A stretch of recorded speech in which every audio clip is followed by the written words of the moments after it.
ഇത് നമ്മുടെ കൃഷിത്തോട്ടമാണ്. കൂടുതലും കപ്പയാണ് നട്ടിരിക്കുന്നത്. ഇത് ഏകദേശം 2 മാസം ആയി. ഇനി ഒരു 4 മാസം 5 മാസം കൂടെ കഴിയുമ്പോൾ ഇത് വിളവെടുക്കാം. അതിൻ്റെ ഇടയിൽ ഇടവിളയായി വാഴയും തെങ്ങും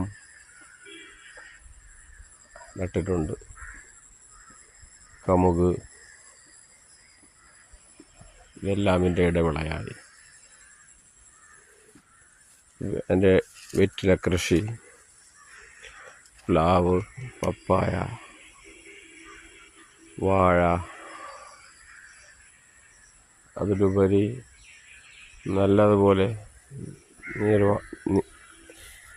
നീർച്ചാലുകൾ കുറേ നാളുകൾക്ക് മുമ്പ് ഇതിനകത്ത് മീൻകുളമുണ്ടായിരുന്നു.